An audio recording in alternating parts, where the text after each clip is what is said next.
Assalamualaikum warahmatullahi wabarakatuh.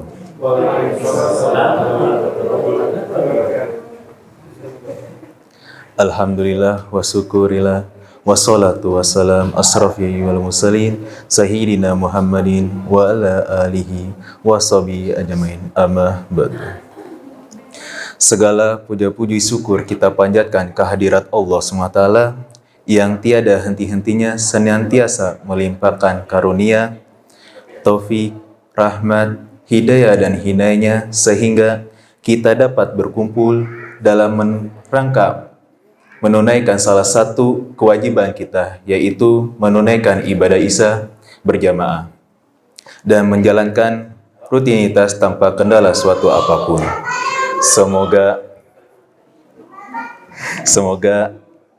salat kita diterima oleh Allah, semoga doa-doa kita dikabulkan oleh Allah, semoga kita diberikan istiqomah dalam beribadah, dan semoga kita senantiasa tetap berada dalam ridho dan lindungannya. Amin ya rabbal alamin. Dialah yang telah menurunkan Al-Quran kepada hambanya tanpa sedikit mengandung kesalahan. Kitab yang mampu mengeluarkan manusia dari kegelapan menuju terang benderang dengan izinnya. Allah SWT menciptakan ayat kualiyah Al-Quran dan kuaniyah alam semesta dengan sistem yang utuh dan harmonis. Hubungan seperti apakah Al-Quran dan alam semesta? Selama ini mungkin kita kurang peduli bahwa Al-Quran berlaku sebagai petunjuk dan ilmu pengetahuan. Karena mungkin kebanyakan dari kita tidak pernah menemukan apa-apa di dalamnya. Hanya sekadar dogma atau keyakinan yang apa yang kita lakukan bahwa membaca Al-Quran adalah ibadah. Membaca Al-Quran penyejuk hati, tidak lebih dari itu. Padahal keilmuan aljabar, keilmuan matematika, keilmuan kedokteran, keilmuan alkimia, banyak keilmuan lainnya ditemukan oleh para mufasir. Pada abad keemasan Islam dahulu kala pengkajian Al-Quran. Pada kenyataan, Al-Quran dapat menerangkan dari hal paling sederhana sampai dengan hal yang paling rumit. Al-Quran turun pada malam ke-17 Ramadan pada saat Lailatul Qadar. Surah ke-17 Al-Isra yang artinya perjalanan di malam hari. Surah ke-97 Al-Qadar yang artinya kemuliaan. 17 tambah 97 sama dengan 114, yaitu jumlah surah Al-Quran. Surah yang pertama kali turun adalah Al-Alaq di Goa Hiro. Surah ke-96 Al-Alaq yang artinya segumpal darah. Surah ke-18 yang artinya Al-Fil. Surah Al-Fil yang artinya Goa. 96 tambah 18 yang sama dengan 114 yang artinya jumlah surah Al-Quran. Surah ke-105 Fil yang artinya gajah sampai dengan 113 Al-Alaq yang artinya waktu subuh adalah ringkasan kisah Nabi Muhammad SAW bahwa pembagian karakter manusia termasuk potensi dan kelemahan kita dapat diperoleh melalui pengkajian Al-Quran. Bisa diverifikasi melalui berbagai metodologi. Salawat dan salam semoga selalu limpahkan kepada Nabi kita Muhammad Sallallahu Alaihi Wasallam, penerima Alkitab yang berisi penjelasan tentang segala sesuatu, petunjuk, rahmat, dan kabar gembira bagi Muslim. Salawat dan salam mudah-mudahan juga Allah limpahkan kepada seluruh keluarga dan para sahabat yang beriman, membantu dan menolong dan mengikuti cahaya yang diturunkan kepada beliau, serta mereka yang mengikuti jalannya dan bersatu dalam naungan ajarannya hingga akhir zaman. Al-Quran. Al-Quran yang dipegang sebutnya Mushaf.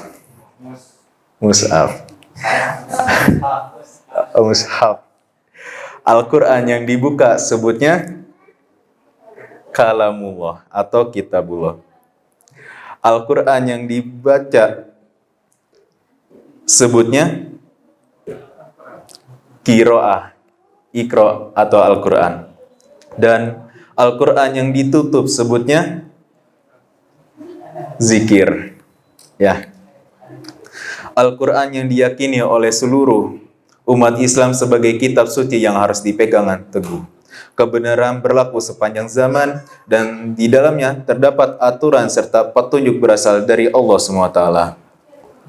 Al-Quran juga diyakini dan diakui oleh umat Islam sebagai satu-satunya kitab suci yang belum dan tidak pernah mengalami perubahan sejak diturunkan. Al-Quran merupakan satu-satunya bacaan yang dipelajari dan diketahui sejarahnya, bukan hanya sekedar secara umum, melainkan ayat demi ayat, baik dari segi tahun, bulan masa, dan musim turunnya, malam atau siang, dalam perjalanan atau di tempat penerimanya, bahkan sebab serta saat-saatnya turunnya. Al-Quran merupakan satu-satunya bacaan yang dipelajari redaksinya, bukan hanya dari segi penataan kata demi kata untuk menyusun serta pemilihan kata tersebut. Al-Quran adalah satu-satunya bacaan yang diatur dan dipelajari tata cara penulisan, baik dari segi kecocokan dan perbedaan dengan penulisan masa kini, sampai pada mencari rahasia perbedaan penulisan kata-kata yang sama. Al-Quran adalah satu-satunya bacaan yang dihitung jumlah ayat, kata, serta huruf, padahal jumlah huruf satu mushaf Al-Quran lebih dari 1 juta.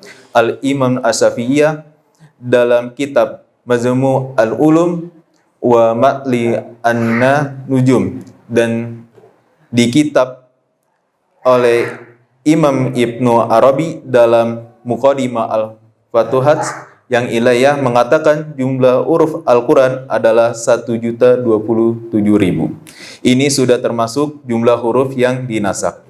Al-Quran adalah inti dari semua pengetahuan. Akan tetapi, pengetahuan itu terkadang ada di dalamnya sebagai benih dan prinsip. Al-Quran memuat prinsip dari segala pengetahuan, termasuk kosmologi dan pengetahuan tentang alam semesta. Al-Quran bukan hanya sumber pengetahuan metafisis atau religi, melainkan juga sumber segala pengetahuan. Al-Quran adalah pedoman sekaligus kerangka segala kegiatan intelektual Islam. Al-Quran diturunkan bagi petani sederhana di pelosok dusun maupun ahli metafisika di universitas yang berdiri megah di megapolitan. Al-Quran mengandung berbagai tingkat pengertian dan berlapisan makna bagi semua jenis pembacanya. Karena itu, orang harus mempersiapkan diri agar dapat memahami arti Al-Quran. Al-Quran sebagai kitab suci oleh sebagai umat Islam yang dihormati secara sangat istimewa, secara sangat sakral. Al-Quran diletakkan di tempat paling atas dibandingkan buku-buku biasa. Meskipun itu buku kecil, tetap Al-Quran paling di atas. Jika Al-Quran jatuh, orang akan segera mengambil dan menciumnya sebagai bentuk penyesalan, sekaligus memperbarui komitmen pada kesuciannya. Al-Quran adalah segala bagi umat Islam. Al-Quran memberi pengaruhan sentral bagi peradaban Islam. Teks-teks Al-Quran menjadi pusat dan spirit tumbuhnya kembangan peradaban Muslim. Al-Quran menjadi sumber inspirasi perkembangan ilmu dan kebudayaan. Begitulah dulu, kini, dan kelak. Derajat manusia tergantung pada kitabullah. Sebagaimana wasiat Rasulullah SAW, sesungguhnya Allah mengangkat derajat suatu kaum dengan kitab Al-Quran dan merendahkan kaum lainnya. Hadis riwayat Muslim. Generasi Qur'aniyah adalah keluarga Allah di bumi ini. Sungguh, kata Nabi Muhammad SAW, Allah mempunyai keluarga di antara manusia. Para sahabat pun bertanya, siapakah mereka ya Rasulullah? Rasulullah menjawab, para ahli Al-Quran. Mereka lah keluarga Allah dan pilihan-pilihannya. Hadis riwayat Ahmad. Wallahu a'lam bishawab. Alhamdulillahirabbil alamin. Semoga Allah SWT bisa mengumpulkan kita di akhirat dalam jannah firdausnya. Rabbana ablana min azwajina wa dzurriyyatina qurrata ayun waj'alna lil muttaqina imama. Billahi taufiq wal hidayah wal iradah. Pesan untuk kita di malam ini dalam peristiwa 2 tahun akhir ini, yaitu ada 2 peristiwa tahun 2013 dan tahun 2001. Yang pertama, tahun 2013, sebuah peristiwa mengejutkan bagi kita selaku umat Islam yang terjadi di negara tetangga kita, siapa? Malaysia, betul. Di mana seorang pengurus DKM mendapati lembaran Al-Quran yang telah hilang tulisannya. Saat itu ia hendak membaca Al-Quran milik Masjid Hijau Kampung Kedah, sembari menunggu upacara pernikahan yang berlangsung. Dan tahun 2021 ada juga sebuah peristiwa yang mengejutkan di jagat maya. Sempat salah satu aplikasi komunikasi, layanan Facebook, Instagram, dan WhatsApp error secara bersamaan. Yang dimana di sejumlah negara, termasuk khususnya Indonesia, mendapatkan kerugian besar, bingung, dan ribet luar biasa di dunia ini. Akan tetapi, pernahkah kita membayangkan saat petunjuk utama kita diangkat ke atas? Ibnu Mas'ud pernah berkata, banyaklah baca Al-Quran sebelum diangkat. Yang artinya salah satu tanda menjelang kiamat adalah diangkatnya Al-Quran, dan semua pun memahami bahwa maknanya adalah merujuk kepada banyaknya manusia yang sudah melalaikan Al-Quran sebagai bacaan dan pedoman hidup di muka bumi. Sekian dari saya. Bila ada kata atau kalimat yang kurang tepat, penyampaian itu khilaf dari saya sendiri. Kebenaran datangnya milik Allah SWT. Sebelum meranjak tempat masing-masing, Abadi ingin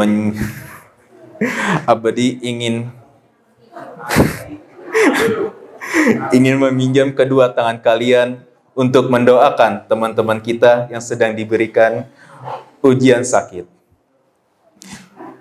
Astaghfirullahalazim, astaghfirullahalazim, astaghfirullahalazim.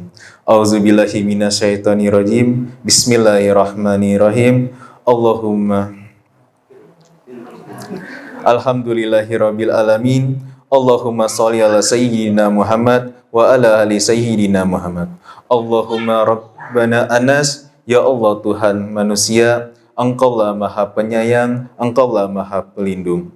Sementara teman-teman kami, sahabat Quran yang sedang mengalami kesulitan, Bismillah ya Sifa ya Salam, sembuhkanlah teman-teman kami dari penyakitnya.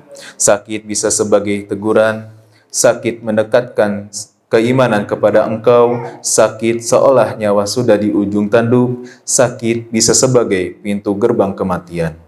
Sakit sebagai pertanda dari Engkau Maha Pemilik, Maha Pencipta, Maha Pengurus. Dan hilangkanlah rasa sakit yang menyertai penyakitnya.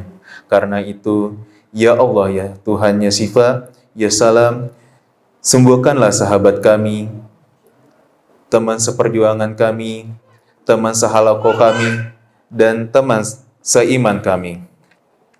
Ampunilah dosa-dosa sahabat kami ya Allah. Sehatkanlah sahabat kami ya Allah. Lindungilah sahabat kami dari penyakit wabah atau bala apapun ya Allah. Dan sembuhkanlah penyakit ada pada diri kami dan sahabat kami ya Allah. Termasuk penyakit qabul hati ya Allah.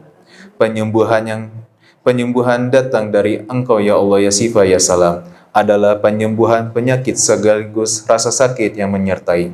Engkaulah Maha Penyembuh, Engkaulah Maha Penyayang, Engkaulah Maha Pelindung. Kabulkanlah doa kami. Amin ya Rabbal Alamin. Al-Fatihah. Auzubillah. Bismillah.